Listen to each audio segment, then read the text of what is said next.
नमस्ते, आप सभी का मेरे चैनल में स्वागत है। मेरा नाम हर्षिका है। हमारी आज की न्यू वीडियो है डिमोनिक पोजेशन के बारे में। इस वीडियो में मैं आपको बहुत ही ज़्यादा एक महत्वपूर्ण और एक रहस्यमयी जानकारी देने वाली हूँ। अगर आप एक ऐसे पर्सन हैं जिनका बिल्कुल भी विश्वास नहीं है, जो ये कहते हैं कि हमें बिल्कुल भी विश्वास नहीं है कि कोई भूत प्रेत होते हैं या क्या किसी भी तरीके की डिमोनिक आइडेंटिटीज़ होती हैं या कोई भी चक्रास होते हैं, तो आप ये वीडियो मत देखिए, क्योंकि ये वीडियो फिर आपके लिए है नहीं। क्योंकि अगर आपका कॉन्शियसनेस लेवल या बिलीफ सिस्टम सिर्फ और सिर्फ इसी के ऊपर ही है कि हम इंसान ही यहाँ पर रहते हैं और कोई आइडेंटिटी या गोस्ट नहीं है, इस पूरे के पूरे ब्रह्मांड में कोई अदर आइडेंटिटी नहीं रहती है, तो ये वीडियो आपके लिए नहीं है। क्योंकि अगर आपके खुद के पास थर्ड आई चक्र नहीं है, यानी कि उनको देखने की क्षमता नहीं है या फिर उनको महसूस करने की साइकिक पावर नहीं है, या आपके पास कोई एक एक्सपीरियंस नहीं हुआ है, तो आप अपने इंडिविजुअल एक्सपीरियंस की वजह से अगर जजमेंट दे रहे हैं, तो ये वीडियो आपके लिए नहीं है। लेकिन अगर आप जानना चाहते हैं, if you are a spiritual seeker, आप अध्यात्म की तरफ जानना चाहते हैं, बाहरी दुनियाओं को जानना चाहते हैं, समझना चाहते हैं, तो ये वीडियो आपके लिए है। हम आज की वीडियो शुरू करते हैं डिमोनिक पोजेशंस पे। तो सबसे पहले पोजेशन का मतलब क्या होता है? पोजेशन का मतलब ये नहीं होता कि जैसे हम अपने आसपास की चीज़ों में देखते हैं, मूवीज़ में देखते हैं, टीवी सीरियल्स के अंदर देखते हैं, या फिर आसपास के लोगों को देखते हैं जो एक्चुअल में पोजेस्ड हुए हैं, वो बस बैठ के चीख रहे हैं, चिल्ला रहे हैं, या फिर एक डीमन की तरह एक्ट कर रहे हैं या अपना सर घुमा रहे हैं। नहीं, द डिमोनिक पोजेशन का मतलब ये नहीं होता। ये सब एक तरीके का एक नाटक होता है जो ये रच रहे होते हैं। जो रियल डिमोनिक पोजेशन होता है वो इससे पूरी तरीके से अलग होता है। यहाँ पे जिस भी पर्सन को डिमोनिक पोजेशन होगा, उसका मतलब ये होगा कि उस डिमोनिक आइडेंटिटी ने उस पर्सन के साथ एक पैरासिटिक इंटरपर्सनल रिलेशनशिप क्रिएट किया हुआ है। यानी कि वो जो पर्सन है वो पोजेस्ड है, लेकिन वो एक डीमन की तरह या एक पागल इंसान की तरह एक्ट नहीं कर रहा है। वो अपनी डे टू डे लाइफ में एक नॉर्मल ज़िंदगी जी रहा है, यानी कि सुबह उठ रहा है, ऑफिस जा रहा है, कॉलेज जा रहा है, अपना काम कर रहा है, घर देख रहा है, लेकिन उसके बावजूद भी वो आइडेंटिटी उसके अंदर है, उसके दिमाग के अंदर है। और ये आइडेंटिटी एक इनविजिबल पैरासाइट की तरह है, और ये जो आइडेंटिटी है वो उसे अंदर ही अंदर खा रही है, या अंदर ही अंदर उसका जितना भी लाइफ फोर्स है, यानी कि ओजस शक्ति है, वो सोख रही है, या उसकी सेक्सुअल एनर्जी है उसे चुरा रही है, उसका जो ब्लड है वो सक कर रही है। ये जो ब्लड है वो आपका फिजिकल ब्लड भी है और आपका इथरिक ब्लड भी है। यानी कि जब कोई डिमोनिक आइडेंटिटी आपके अंदर आ जाती है, तो डिमोनिक आइडेंटिटी अपने आप में बहुत क्लेवर होती है। आप डीमंस को के बारे में ये नहीं सोच सकते कि वो बहुत ही ज़्यादा बेवकूफ़ है। डीमंस एक तरीके के फॉलन एंजल्स होते हैं, मतलब एक ऐसे एंजल जो गॉड सोर्स से डिस्कनेक्ट हो गए हैं, लेकिन वो बहुत ही ज़्यादा इंटेलिजेंट है, साइंटिफिक है, जीनियस है। तो वो किसी पर्सन के अंदर पोजेस्ट करते हैं, किसी के अंदर आते हैं, तो वो उस पर्सन के दिमाग को ट्रिक कर देते हैं, उसके दिमाग के ऊपर कंट्रोल हासिल कर लेते हैं और कंटिन्यूसली उसके थॉट प्रोसेस को मैनिपुलेट करने लग जाते हैं। ये वो इसलिए करते हैं ताकि वो उस पर्सन से, उस इंसान से अपना फ़ायदा ले सके। वो उससे फ़ायदा क्या लेंगे? या तो उसकी लाइफ फोर्स, ओजस शक्ति को तेज़ी से सोखने लग जाएंगे, सक करने लग जाएंगे, उसकी सेक्सुअल एनर्जी को लेने लग जाएंगे, या फिर इन द लास्ट स्टेज के अंदर कि उसके ब्लड को भी पीने लग जाते हैं। इसलिए उस पर्सन को कई तरीके की बीमारियां होने लग जाती हैं। मतलब जो भी पर्सन इस तरीके के डिमोनिक पोजेशन के अंदर है, उसे बहुत तरीके की, सबसे पहले तो इमोशनल और मेंटल डिसीज शुरू हो जाएगी। यानी कि वो जो पर्सन है वो अंदर ही अंदर दर्द से तड़प रहा होगा, इट्स बिकम एक्सट्रीम पेन, लेकिन बाहर किसी को बोल नहीं पाएगा।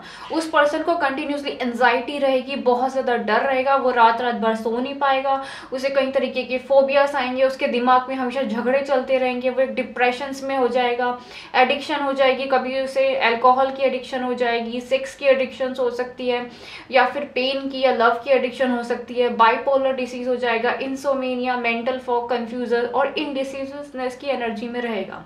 क्योंकि ये जो आइडेंटिटी है उसके दिमाग के अंदर रहना शुरू कर देगी, और जैसे ही वो उसके दिमाग के अंदर रहना शुरू कर देगी, उसके दिमाग को कंट्रोल, मैनिपुलेट करना शुरू कर देगी। और ऐसी जो आइडेंटिटी है वो उस पर्सन का कंटिन्यूसली एक रेप करती रहेगी, उसकी एस्ट्रल बॉडी का कंटिन्यूसली रेप करती रहेगी। इसलिए उस पर्सन को ड्रीम्स पर लगातार सेक्सुअल ड्रीम्स आने लग जाएंगे, या फिर वो खुद से पॉर्न देखने लग जाएगा, या फिर उसका ध्यान इसी चीज़ों में जाने लग जाएगा।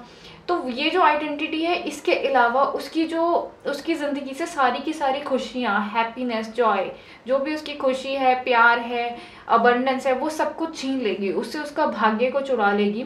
और उसकी जो शादी है, मतलब उसकी लाइफ में अगर कोई डिवाइन पार्टनर लिखा है तो उस डिवाइन पार्टनर को चुरा लेगी और उसकी जगह पर उसकी शादी एक अनवर्थी इंफीरियर पार्टनर से करवा देगी।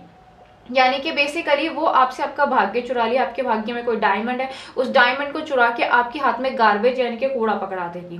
और इसके अलावा आपकी जितनी भी life force, sexual energy, blood continuously सक करती रहेगी। तो ऐसा जो पर्सन होगा ना, वो अंदर से इतनी ज़्यादा दर्द में होगा, वो बहुत तरीके, लेकिन वो सामने से बोल नहीं पा रहा होगा, बहुत सारे एक तरीके के साइकियाट्रिस्ट के पास गया होगा, बहुत लंबे टाइम से पे होगा, मतलब ट्रीटमेंट करवा रहा होगा, बहुत तरीके की मेडिसिन दे रहा होगा, लेकिन उसे किसी तरीके का कोई आराम नहीं आ रहा होगा।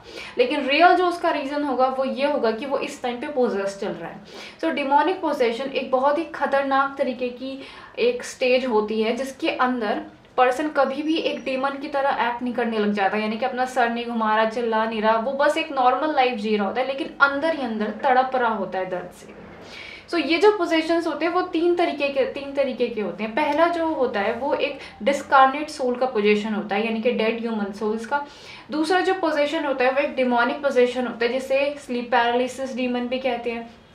ये जो पोजीशन होता है वो तीन तरीके के भी होते हैं, ये सब डिवाइडेड है तीन कैटेगरीज में। पहला है एंसेस्टर स्पिरिट, यानी कि आपके पूर्वजों की जो पितरों की आत्मा है उनका पोजेशन। फॉलन एंजल, यानी कि जो ऐसे देवीय शक्ति है जिन्हें स्वर्ग से निकाल दिया गया है, जो फॉलन एंजल है। तीसरे जो है इम्पोस्टर स्पिरिट्स। सो ये एक तरीके के एक हाइब्रिड स्पिरिट्स होते हैं जिनके बारे में हम फिर कभी डिटेल में पढ़ेंगे। नेक्स्ट तरीके का जो पोजेशंस होता है वो है ब्लैक मैजिक, यानी कि काले जादू से किया जाने वाला पोजेशन। इसके अंदर होता है स्पेल कास्टिंग, यानी कि मंत्र पढ़े जाते हैं उस व्यक्ति के खिलाफ। सेक्सुअल सेक्रीफाइस, किसी का सेक्सुअल सेक्रीफाइस किया जाता है, या फिर ब्लड सेक्रीफाइस यानी कि बलि चढ़ाई जाती है। सो सबसे पहले हम पढ़ेंगे डेड ह्यूमन सोल्स के बारे में। तो डेड ह्यूमन सोल में सबसे पहले आते हैं प्रेत, जिसे हम डिस्कार्नेट सोल्स कहते हैं।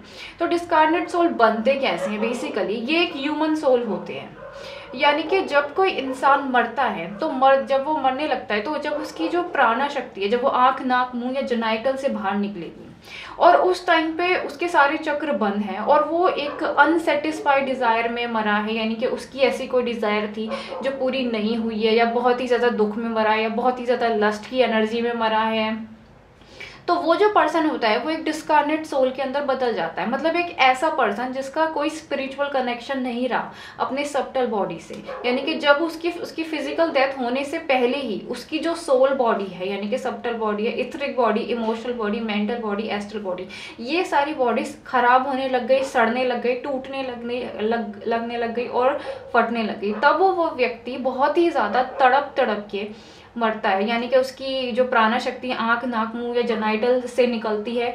इसका मतलब यही है कि उससे पहले, मतलब फिजिकल बॉडी की डेथ होने से पहले ही उसकी जो सोल बॉडी है वो खत्म हो चुकी है और आत्मा के पास ना ही अब फिजिकल बॉडी बची है और ना ही सोल बॉडी बची है और ना ही जो उसकी हायर सेल्फ है, मोनार्क सेल्फ है, उसने उसे एक्टिवेट किया है।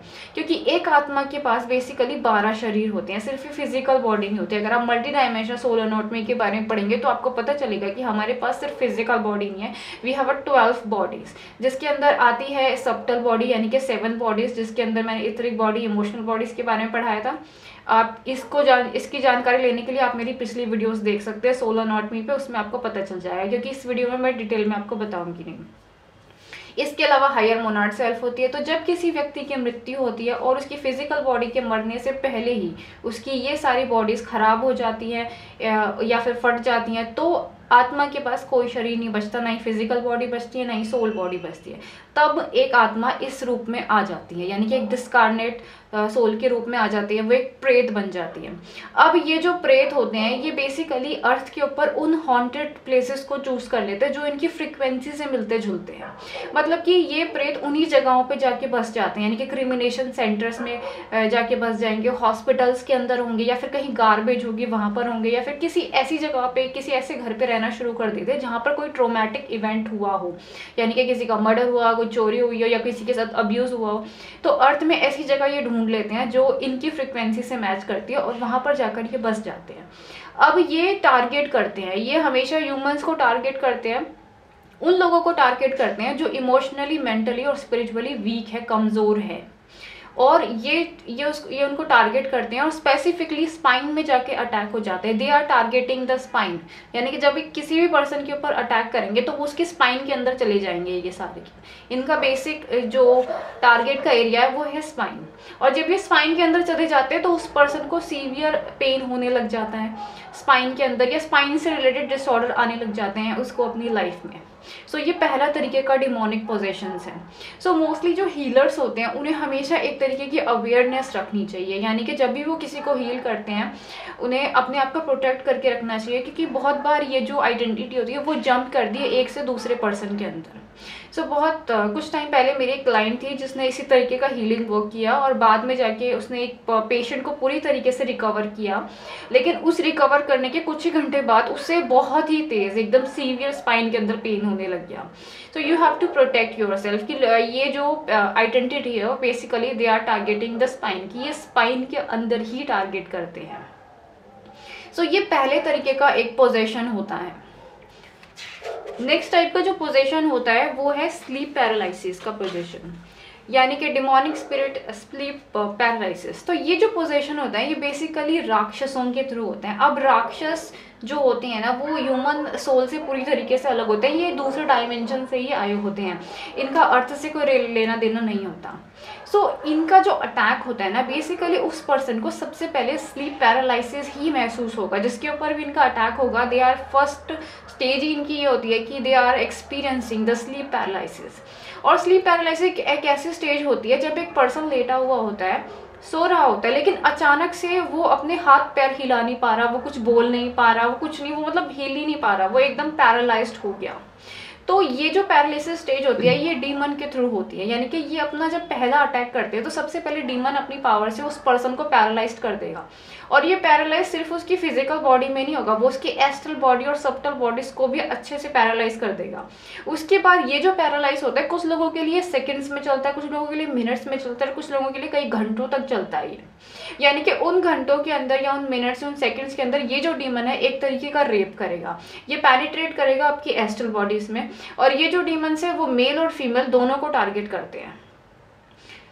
इनकी पहली स्टेज यही होती है स्लीप पैरालिसिस। उसके कुछ टाइम बाद जब उस पर्सन का कॉन्शियसनेस वापस आ जाता है तब वो देखता है कि गायब हो गया, ये वो एकदम नॉर्मल स्टेज में आ गया। लेकिन एक्चुअल में क्या होता है, ये जो डीमन है फर्स्ट स्टेज के बाद सेकंड स्टेज में उस पर्सन के माइंड के अंदर चला जाता है। बेसिकली उस पर्सन का जो ऑक्सीपिटल एरियाज होता है उसके माइंड के अंदर एंटर कर जाता है। और जब इसका नेक्स्ट अटैक होता है तब वो उस पर्सन को पूरी तरीके से अनकॉन्शियस कर देता है, यानी कि वो जो पर्सन है उसे गहरी नींद में भेज देता है। और उस गहरी नींद के अंदर वो उसकी एस्ट्रल बॉडी का रेप करता है, या फिर उसकी एस्ट्रल बॉडी को लोअर डायमेंशन में खींच के ले जाता है, और वहां पे और डीमंस उसका रेप करते हैं। सो ये एक बहुत ही खतरनाक तरीके का एक पोजेशन होता है।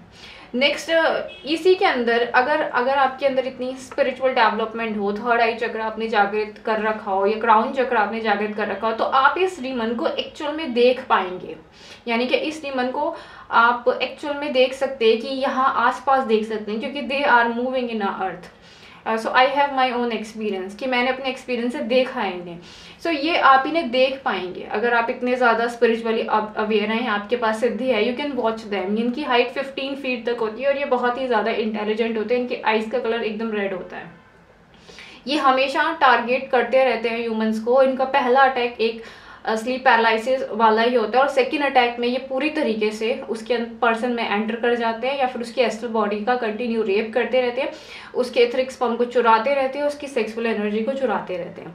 सो ये सेकंड टाइप का पोजीशन होता है। प्लस ये जो डीमन होते हैं ना ये बहुत ही ज़्यादा जेलस होते हैं। अगर उस पर्सन का कोई डिवाइन पार्टनर है तो उससे ये एक्सट्रीमली जेलस हो जाते हैं और उस पार्टनर के ऊपर अटैक करना शुरू कर देते हैं, और या फिर उस पर्सन को कभी भी अपने उस डिवाइन पार्टनर के पास या ट्रू लव के पास कभी जाने नहीं देते, उसे पकड़ के रखते हैं। सो ये सेकंड टाइप का अटैक होता है।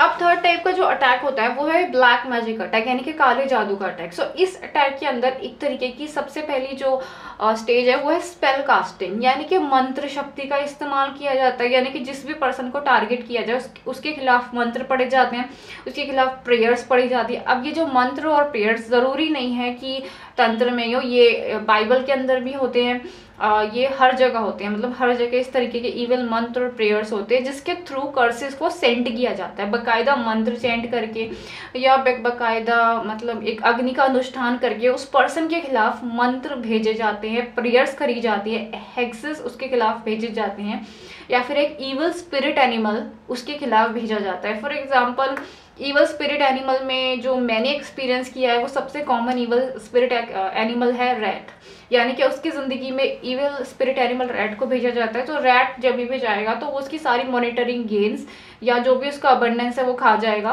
ताकि वो कभी अपनी ज़िंदगी में सक्सेस नहीं पा सकता, उसके पास कभी पैसे नहीं रुक सकते, वो कभी घर नहीं खरीद सकता। तो इस तरीके का कॉमन स्पिरिट एनिमल रैट भेजा जाता है और ये स्पिरिचुअल एनिमल है, इसे फिजिकल रैट से कनेक्ट मत करिएगा। नेक्स्ट जो है वो है ब्लड सेक्रीफाइस, यानी कि ब्लड सेक्रीफाइस किया जाता है, बलि चढ़ाई जाती है, या तो एक बच्चे की बलि चढ़ाई जाती है, द न्यू बॉर्न बेबी, या फिर किसी एक अलग तरीके से भी बलि चढ़ाई जाती है, यानी कि जिसके चाइल्ड की बलि चढ़ानी हो उस पर्सन का मिसकैरेज करवा देते हैं या उसका अबॉर्शन करवा देते हैं, तो इस तरीके की बलि चढ़ाई जाती है। एनिमल की बलि चढ़ाई जाती है, या फिर जो पर्सन जो टारगेटेड पर्सन है उसी का बाल होना चाहिए, नखून होने चाहिए, नेल्स होना चाहिए, स्पर्म होना चाहिए, या फिर मेनिस्ट्रुअल ब्लड होना चाहिए, उसका सेक्रीफाइस किया जाता है। या फिर किसी एंजल या स्टार चाइल्ड के ब्लड की सेक्रीफाइस किया जाता है, उसकी बलि चढ़ाई जाती है। तीसरा जो होता है सेक्सुअल सेक्रीफाइस, तो इसके अंदर जो चाइल्ड होता है उसको उसका सेक्रीफाइस किया जाता है, या फिर जो भी आपका अपना होगा, यानी कि आपकी वाइफ होगी, सिस्टर होगी, डॉटर होगी, आपका सन होगा, ब्रदर होगा, हस्बैंड होगा, उन सबको एक डार्क फोर्सेस के हवाले कर दिया जाता है, यानी कि डीमन और पैरासाइट के डिमोनिक आइडेंटिटी के हवाले कर दिया जाता है। और वो जो डिमोनिक आइडेंटिटी उसके अंदर अटैच हो जाती है, वो कंटिन्यूसली उसका रेप करती रहती है ड्रीम्स के अंदर, एस्ट्रल प्लेन के अंदर, और उसको पूरी तरीके से पोजेस्ट कर देती है। सो इस तरीके की जो तीनों तरीके की जो सेक्रीफाइस की जाती है उसका मेन रीज़न ये है कि किसी तरीके की विश फुलफिलमेंट, यानी कि वो जो पर्सन है वो किसी तरीके की डिज़ायर फुलफिल करवा रहा है, कुछ मांग रहा है या कोई बड़ी इच्छा पूरी कर रहा है। तो जब भी डार्क फोर्सेस से, यानी कि जो राक्षस हैं या डार्क फोर्सेस से किसी भी तरीके की कोई डिज़ायर फुलफिल करवानी होती है कि मुझे बहुत ज़्यादा फेमस कर दो, या फिर मेरे पास बहुत ज़्यादा पैसा आ जाए, या मेरे पास ये आ जाए, तो उसके बदले में उन्हें कुछ देना होता है। It's always like give and take, कि आप कुछ दोगे तो वो आपको उसके बदले में देंगे। सो ऐसे बहुत से लोग हैं अर्थ के ऊपर जो इस तरीके का डार्क प्रैक्टिसेस करते हैं, डार्क स्पिरिचुअल प्रैक्टिस करते हैं और इस तरीके की चीज़ें करते हैं, और वो अपनी ज़िंदगी में इस टाइम पे बहुत ही ज़्यादा फेमस या सक्सेसफुल हैं। सो इस तरीके के चीज़ों का इस्तेमाल किया जाता है। अब बात करते हैं विक्टिम्स की। अब जिनके ऊपर इस तरीके के अटैक होते हैं उनकी क्या हालत होती है। ऐसे जो विक्टिम्स होते हैं ना, वो हमेशा एक केज्ड में हो जाते हैं। मतलब ये जो पीपल है ना, वो हमेशा बाहर से कहेंगे आई एम फाइन, सब कुछ ठीक है, सब कुछ बढ़िया। आप इनसे पूछोगे, ये बहुत ही स्माइल के साथ बोलेंगे, हाँ सब कुछ बढ़िया है, मेरी फैमिली में सब कुछ बढ़िया है, सब कुछ बढ़िया चल रहा है, आई एम ऑलरेडी फाइन। हाँ वो मुझसे प्यार करती है, हाँ वो मुझसे प्यार करते हैं, मैं बहुत ही खुश हूँ। तो इस तरीके की वो दुनिया के सामने एक स्माइलिंग चेहरा रखेंगे, लेकिन अंदर से वो तड़प रहे होंगे, अंदर से उनकी जो आत्मा है वो उन्हीं के माइंड में केज हो रखी होगी, और वो एक तरीके की हेल्प मांग रहे होंगे, हेल्प मी प्लीज। सो ये जो विक्टिम्स हैं, इनके सिम्टम्स क्या होते हैं। सबसे पहले जो ये जो विक्टिम होते हैं ना, ये हमेशा सेल्फ डिस्ट्रक्शन मोड पे ऑन रहते हैं, यानी कि ये अपने आप को बर्बाद कर रहे होते हैं। ये दूसरों को बर्बाद नहीं करते, सबसे पहले ये खुद ही को बर्बाद कर रहे होते हैं। इनके दिमाग के अंदर एक डार्क थॉट्स भरे हुए होते हैं, यानी कि ये एक डीप लेवल से किसी का अकेलापन महसूस करते हैं, बहुत ज़्यादा अकेलापन, बहुत ज़्यादा खालीपन, अकेलापन, एक बहुत ही ज़्यादा नर्वसनेस, एक इम्पल्सिव थॉट्स आना, आप डर लगना, पैनिक अटैक आना, ऐसा महसूस करते हैं कि कोई हमसे प्यार नहीं करता, या कोई हमारा अपना नहीं है, या वो मुझसे क्यों प्यार करेगी, या वाई वो मुझे क्यों एक्सेप्ट करेगी। इस तरीके के डार्क थॉट्स उनके दिमाग में आते ही रहते हैं, लगातार आते रहते हैं कि मैं बहुत ज़्यादा अकेला हो गया हूँ, या मैं बहुत ज़्यादा अकेली हो गई हूँ, कोई मुझसे प्यार नहीं करता, कोई मुझे समझने वाला नहीं है। इस तरीके के डार्क थॉट्स उनके दिमाग में आते रहते हैं। सुसाइडल टेंडेंसी बनी रहती है, यानी कि उनके अंदर ज़िंदगी जीने की ना इच्छा ख़त्म हो जाती है कि हम नहीं जीना चाहते, अच्छा है हमें कोई बीमारी लग गई है, हमारा कोई एक्सीडेंट हो गया, या हम सिर्फ एक साल ही जिएंगे, या हमें जीना ही नहीं है। तो इस तरीके के थॉट्स, मरने वाले थॉट्स या ज़िंदगी को ना जीने वाले थॉट्स उनके अंदर आ जाते हैं। इसके अलावा ऐसे जो पर्सन होते हैं ना, वो बहुत ज़्यादा एडिक्शंस के अंदर होते हैं, यानी कि उनको या तो प्यार की एडिक्शन होगी, वो प्यार के लिए कुछ ज़्यादा ही नीडी हो जाएंगे कि मुझे प्यार चाहिए, मैं प्यार के बिना रह नहीं सकता या रह नहीं सकती। पेन के लिए एडिक्शन हो जाएंगे, वो अपनी ज़िंदगी में पेनफुल रिलेशनशिप चुनेंगे, पेनफुल पार्टनर को चुनेंगे, पेनफुल फ्रेंड्स को चुनेंगे जो उन्हें दर्द देते हैं, मतलब उनकी इंसल्ट करते हैं, उनको अब्यूज़ करते हैं, वो उन्हीं चीज़ों को चुनेंगे। या तो वो सेक्स और पॉर्न के हो जाएंगे, बार बार सेक्सुअल फैंटेसी करते रहेंगे, सेक्सुअल ऑब्जेक्ट्स का यूज़ करते रहेंगे, पॉर्न वीडियोस देखते रहेंगे, या किसी तरीके का ड्रग्स और अल्कोहल लेने लग जाएंगे। तो ये सब चीज़ें करेंगे अपने अंदर की इस तकलीफ को छुपाने के लिए या फिर इस तकलीफ से डिस्ट्रैक्ट होने के लिए। ऐसे जो पर्सन होते हैं उनके अंदर इमोशनल कोडिपेंडेंसी हद से ज़्यादा बढ़ी हुई होती है। इफ़ यू ऑब्जर्व दैम, अगर आप ऐसे किसी ऐसे किसी पेशेंट को डील करेंगे जिनके अंदर ऐसा डिमोनिक पोजीशन है, ध्यान से डील करेंगे तो आपको ये सारे सिम्टम्स उसके अंदर मिलेंगे। आपको अपने अंदर भी मिल सकते हैं अगर आपके अंदर ऐसी कोई आइडेंटिटीज है तो। नेक्स्ट जो है कि वो बहुत ज़्यादा इमोशनल कोडिपेंडेंसी हो जाएगी, उन्हें इमोशनल नीड की बहुत ही ज़्यादा नीड होगी कि वो अपनी ज़िंदगी में एक डिस्ट्रक्टिव रिलेशनशिप को ही चुनेंगे, ऐसी रिलेशनशिप जो उन्हें बर्बाद कर दे तो वैसे ही चुनेंगे। जैसे एक फेक मूवी में डायलॉग होता है ना कि मैं बर्बाद होना चाहता हूँ, सो वो वैसे ही बर्बादी को ही चुनेंगे अपनी ज़िंदगी में। वो गलत दोस्तों की संगत में जाएंगे, गलत दोस्तों को छोड़ेंगे नहीं, वो एक ऐसे स्पाउस को चुनेंगे जो पूरी तरीके से उनके लिए गलत होगा, एक ऐसे मैरिज पार्टनर को चुन लेंगे। वो अपना जो डिवाइन पार्टनर है या डिवाइन लव है उसे रिजेक्ट करेंगे, उससे दूर भागेंगे, अपनी सोल फैमिली को रिजेक्ट कर देंगे, उनसे दूर भागना शुरू कर देंगे और फॉल्स अब्यूसिव नार्सिसिस्टिक फैमिली को ही चुनेंगे, क्योंकि एक्चुअल में उनके अंदर एक डिमोनिक आइडेंटिटीज है और वो डिमोनिक आइडेंटिटी कंटिन्यूसली उनके दिमाग को मैनिपुलेट कर रही है, कंट्रोल कर रही है और लगातार उनके दिमाग में बोल रही है कि ये सही है तुम्हारे लिए, ये सही है तुम्हारे लिए, तुम ऐसे हो, तुम वैसे हो। और वो उस डिमोनिक आइडेंटिटी के लगातार उस पोजीशन में आ रहे हैं और अपने आप को बर्बाद करते चले जा रहे हैं। सो ये उस पर्सन के सिम्टम्स होते हैं कि उस पर्सन में इस तरीके के सिम्टम्स होते हैं। इसके अलावा वो जो पर्सन होता है ना, वो बेसिकली या तो कभी भी अपनी ट्रू आइडेंटिटी के अंदर नहीं रहता। वो जो पर्सन है हमेशा एक फॉल्स आइडेंटिटी में रहेगा, एक फॉल्स मास्क लगा के रखिएगा, वो कभी भी अपने ट्रू इमोशंस आपको शो नहीं करेगा। वो जो पर्सन है नेवर शो दिस। वो जो पर्सन है उसे एक तरीके का डीप सोरो, पेन, गिल्ट, एंजाइटी, ये सारे इमोशंस अपने अंदर भर भर के रखेगा।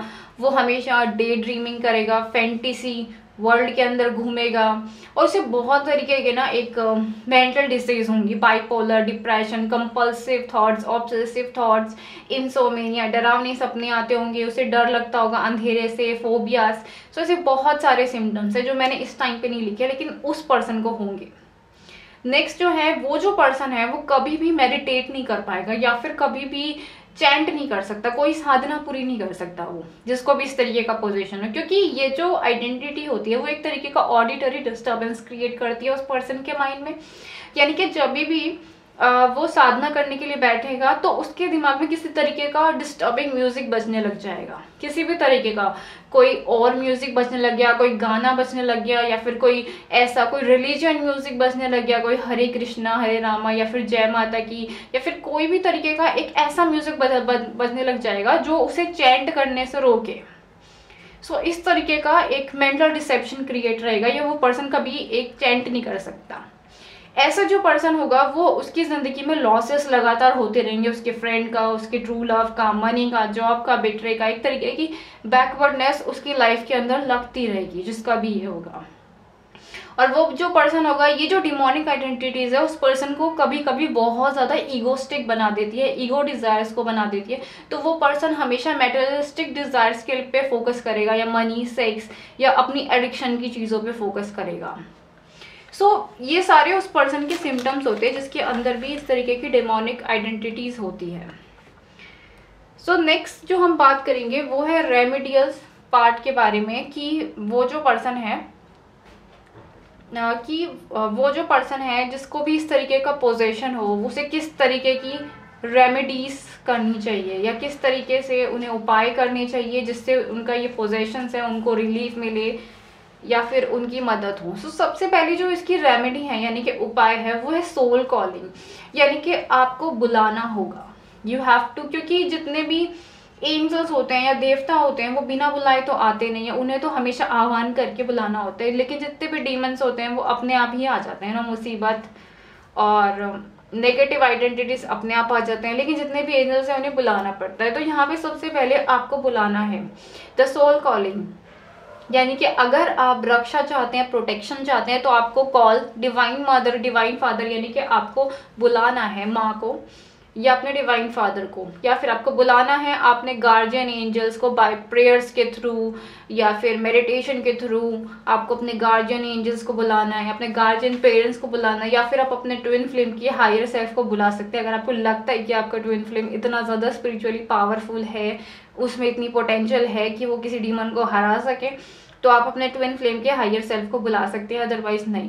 सो बुलाने के लिए आप हमेशा जब भी आप सोने के लिए जाएंगे आप हमेशा विजुअलाइज करेंगे चीज़ों को। सबसे पहले आप विजुअलाइज करेंगे कि आप जिस कमरे में सो रहे हैं या जिस बेड के ऊपर सो रहे हैं आपके आसपास कोई एंजल खड़ा है, या आपका कोई स्पिरिट गाइड खड़ा है, या आपके कोई गॉड या गॉडेसेस आपके आसपास हैं, या फिर आप विजुअलाइज करेंगे कि आपका जो ट्विन फ्लेम है वो आपके साथ उस बेड के ऊपर है, या फिर उसने आपका हाथ पकड़ा हुआ है, या आप उसकी लैप के ऊपर सो रहे हैं। तो इस तरीके का विजुअलाइजेशन करेंगे ताकि आपको उनकी प्रोटेक्शन पावर मिल सके, या फिर आप उनसे कनेक्ट हो सकें। तो ये आपको करना है सोने से पहले, बिफोर गोइंग टू स्लीप। अगर आपको इस तरीके की कोई आइडेंटिटीज़ की तकलीफ है तो आप इस तरीके की प्रेयर्स करेंगे। दूसरा जो मेन इंपॉर्टेंट चीज़ है वो ये है कि आपको सोने से पहले एक पूरा टाइम आपके दिमाग में नेगेटिव इमोशंस नहीं आने चाहिए, और अगर आ गए तो आपको उसे कंट्रोल करना पड़ेगा। आपको गुस्सा, सॉरो, फेयर्स, लस्ट, पेन, इन सबको कंट्रोल करना होगा। और इस बात का अच्छे से ध्यान रखिए कि सोने से पहले कभी भी गुस्से में नहीं सोना है, या दुख में नहीं सोना है, या डर में नहीं सोना है, या फिर किसी सेक्सुअल थॉट्स के साथ या पेन के साथ कभी भी मत सोना। तीसरा जो है वो सबसे ज़्यादा पावरफुल है, यानी कि माँ कुंडलिनी। अगर आप असेंशन जर्नी में हैं और अगर आपके अंदर माँ कुंडलिनी जागृत हो जाती है तो आपको चिंता की कोई बात नहीं है, क्योंकि माँ कुंडलिनी इन सारी नेगेटिव आइडेंटिटी को डिस्ट्रॉय कर देती है, उन्हें खा जाती हैं बेसिकली, क्योंकि तंत्र में माँ कुंडलिनी को मास भक्षिणी कहा गया है। So they can destroy all evil power. इसलिए माँ कुंडलिनी के खिलाफ बहुत सारी नेगेटिव वीडियोस या मिसलीडिंग वीडियोस होती है, क्योंकि एक्चुअली में जितने भी डिमोनिक स्पीशीज़ हैं वो सब डरते हैं उनसे, इसलिए उनके खिलाफ बहुत ज़्यादा एक गलत और मिसलीडिंग इन्फॉर्मेशन स्प्रेड की जाती है। नेक्स्ट जो है, जो आप नेक्स्ट चीज़ कर सकते हैं वो है हार्ट चक्र, यानी कि आपको अपने हार्ट चक्र को एक्टिवेट करना होगा। अब हार्ट चक्र को एक्टिवेट करने के लिए सबसे पहले तो या तो आप हार्ट चक्र पर मेडिटेट करिए, उसके मंत्रों को चैंट करिए, या कोई भी चीज़ करिए जिससे आपका हार्ट चक्र एक्टिवेट हो। और दूसरा ये कि हार्ट चक्र तब एक्टिवेट होता है जब आप प्यार को चुनते हैं, when you are choosing the true love. जब आप अपने प्यार को चुनते हैं तब आपका हार्ट चक्र इमीडिएटली एक्टिव हो जाता है। यानी कि जितनी भी डिमोनिक स्पिरिट्स है, इवल स्पिरिट है, वो डरती हैं ट्रू लव से। यानी कि जब आप प्यार को चुनेंगे, यानी कि आई डिजर्व लव, मैं प्यार डिजर्व करता हूँ या मैं प्यार डिजर्व करती हूँ। आई डिजर्व हैप्पी लाइफ, मैं एक खुशी भरी जिंदगी डिजर्व करता हूँ। I choose my happiness that doesn't make me selfish, अगर मैं खुद की खुशियों को चुनूंगा तो मुझे ये सब, तो मैं सेल्फिश नहीं हूँ। अगर मैं अपने लिए डिसीजन लेता हूँ, अपनी खुशी के लिए डिसीजन लेता हूँ, तो ये डिसीजन लेकर मैं सेल्फिश नहीं हूँ। मैं अपने आप से प्यार करता हूँ, मुझे अपनी वर्थ पता है। अगर आप अपने दिमाग में इन वर्ड्स को बार बार रिपीट करेंगे, या फिर इन वर्ड्स के जो मैं आपको लाइंस बोल रही हूँ इसके मतलब को अच्छी तरह समझेंगे कि I deserve love, I deserve happiness, और अगर मैं अपने प्यार या अपनी हैप्पीनेस को चुनता हूँ या चुनती हूँ तो इसका मतलब ये नहीं है कि मैं सेल्फिश हूँ। ये बातें आप अपने अंदर बार बार बोलेंगे, आपका हार्ट चक्र एक्टिवेट हो जाएगा। और हार्ट चक्र को एक्टिवेट करने के लिए आपको अपनी जितनी भी टॉक्सिक रिलेशनशिप है इन्हें हटाना होगा अपनी ज़िंदगी से। ऐसी रिलेशनशिप जो आपको पेन देती है, जिससे आप इमोशनल कोडिपेंडेंसी, एडिक्शन या सेक्स बेस्ड कनेक्टेड है, you have to cut that relationship. आपको उनसे इमोशनल और इथरिक कॉर्ड कट करना पड़ेगा। You have to learn detachment. इसके अलावा हार्ट चक्र को एक्टिवेट करने के लिए आपको हमेशा लविंग थॉट्स की तरफ जाना होगा। Compassionate, forgiveness, empathy to ourself and others. दूसरों के प्रति कंपैशन रखिए, दया रखिए, ममता रखिए, करुणा करिए रखिए, उन्हें माफ कर दीजिए। यानी कि अगर आपको स्ट्रीट के ऊपर कोई एनिमल दिखता है तो उसके प्रति कंपैशनेट होइए ना, दूसरों के दर्द को, तकलीफ को समझिए, तब आपका हार्ट चक्र एक्टिवेट होगा। इसी तरीके से अगर आप टाइम स्पेंड करते हैं नेचर के साथ, या जो लोग आपसे सच में प्यार करते हैं उनके साथ टाइम स्पेंड करते हैं, तो आपका हार्ट चक्र एक्टिवेट होगा। आपको अपने चेस्ट एरिया पे सेंसेशन महसूस होगी, एक अच्छी सेंसेशन महसूस होगी। दूसरा जो है कि हार्ट चक्र को एक्टिवेट करने के लिए हार्ट चक्र को एक्टिवेट करने के लिए आपको अपने दिल की आवाज़ सुननी पड़ेगी। यानी कि आपका दिल असल में चाहता क्या है। जो आपका दिल कहे आपको वो करना होगा। यानी कि heart is where the home, कि जहां आपका दिल लग जाए वही आपका असली घर है। आपको अपनी सोल फैमिली को चुनना होगा, एक ऐसी फैमिली जिसके साथ आप खुश हैं। अपने डिवाइन लव को चुनना होगा। हार्ट चक्र के ऊपर मेडिटेट करना होगा। अगर आप वर्क करेंगे अपने हार्ट चक्र के ऊपर तो आपका हार्ट चक्र एक्टिवेट हो जाएगा। इसके अलावा आप मंत्र चैंट कर सकते हैं, जिसके अंदर मैंने एक मंत्र लिखा है, ओम क्रीम क्रीम क्रीम कालिकाय नमः, ओम क्रीम क्रीम क्रीम कालिकाय नमः। ये मंत्र आप रोज 30 मिनट्स टू 1 आवर चैंट कर सकते हैं। इस मंत्र चैंटिंग में हमेशा ब्रह्मचर्य का पालन करना होता है और आपको किसी तरीके का पॉज नहीं लेना होता।